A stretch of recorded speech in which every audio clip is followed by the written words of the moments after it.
Maintenant, revenons maintenant à notre question. Sur le jeu... DV Loterie. Le jeu d'hasard, DV Loterie.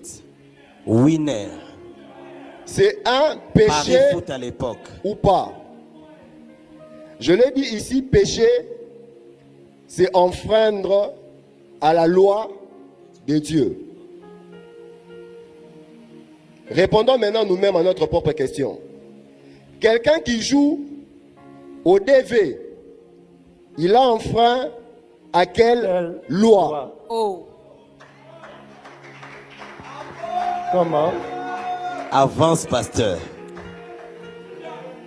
Quelqu'un qui joue, bon, j'ai dit pas le nom pour ne pas faire la publicité.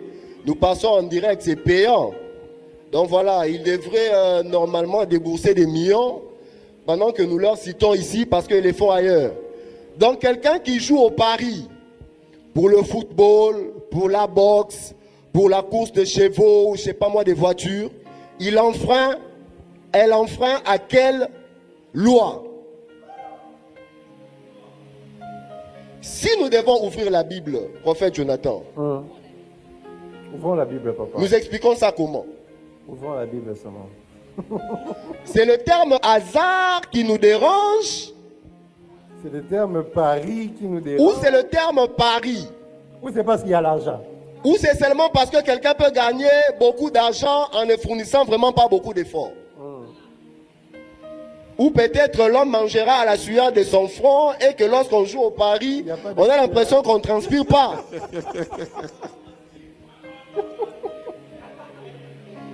Donc, s'il faut vraiment partir de la Bible, je pense que nous devons vraiment être humbles.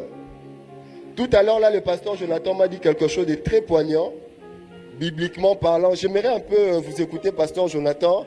Donc, je pense qu'on doit vraiment, avec ce que le pasteur Jonathan m'a dit tout à l'heure, là, en tout cas, si vraiment on est sincère avec nos Bibles, je pense qu'aujourd'hui, couper la vidéo, partager, et le débat va vraiment prendre fin aujourd'hui. Est-ce qu'on peut acclamer les Prophète seigneurs? Jonathan, à vous la parole.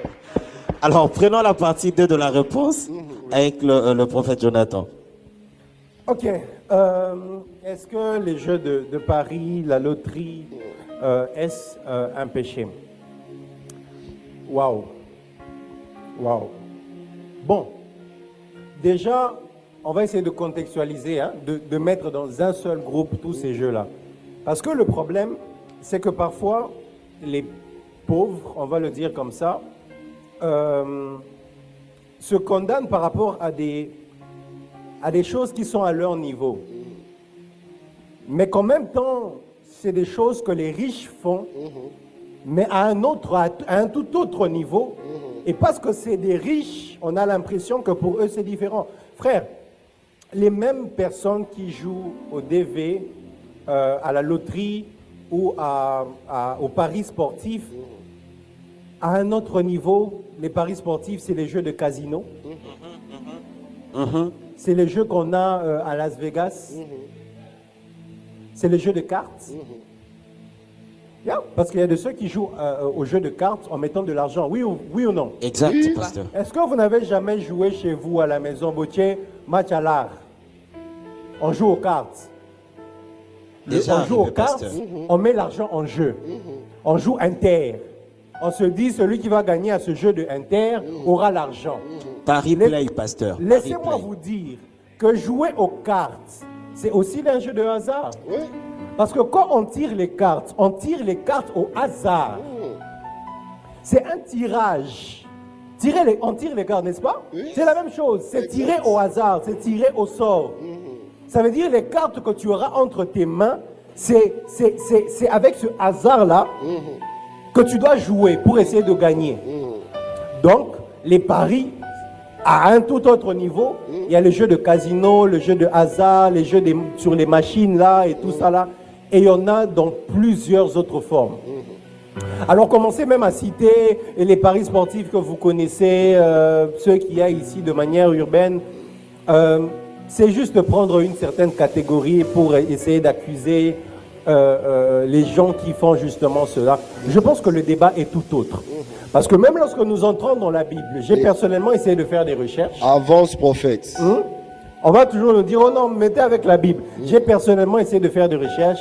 Je regardais ce que les autres hommes de Dieu disent, ce que les pasteurs disent, ce qu'on dit sur Internet. Je ne sais pas. Peut-être s'il y a quelqu'un qui a un passage qui dit explicitement, qui parle explicitement des jeux de hasard dans la Bible et que Dieu interdisait cela, on peut me le donner. Moi, personnellement, j'ai fouillé, j'ai appelé des gens, j'ai consulté sur Internet, il n'y a pas de verset, ni d'histoire, ni de contexte même, qui montre que non, quelqu'un avait fait un hasard, et puis Dieu l'a condamné parce qu'il avait fait les hasards. Même pas essayer de paraphraser.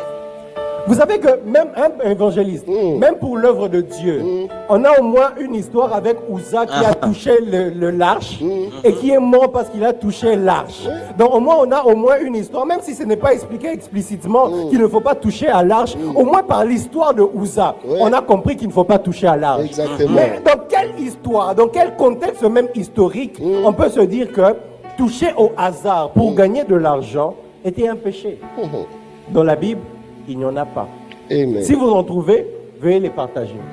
Mais moi, par contre, ce que j'ai trouvé dans la Bible par rapport au sort, c'est qu'il y a d'ailleurs plusieurs passages et plusieurs contextes dans lesquels Dieu et les hommes et les serviteurs de Dieu ont utilisé le tirage au sort pour accomplir les volontés de Dieu. Matthias, le disciple qui a remplacé Judas, on l'a tiré au sort. Exact. Donc après avoir prié, Dieu n'a pas dit ça sera Matthias.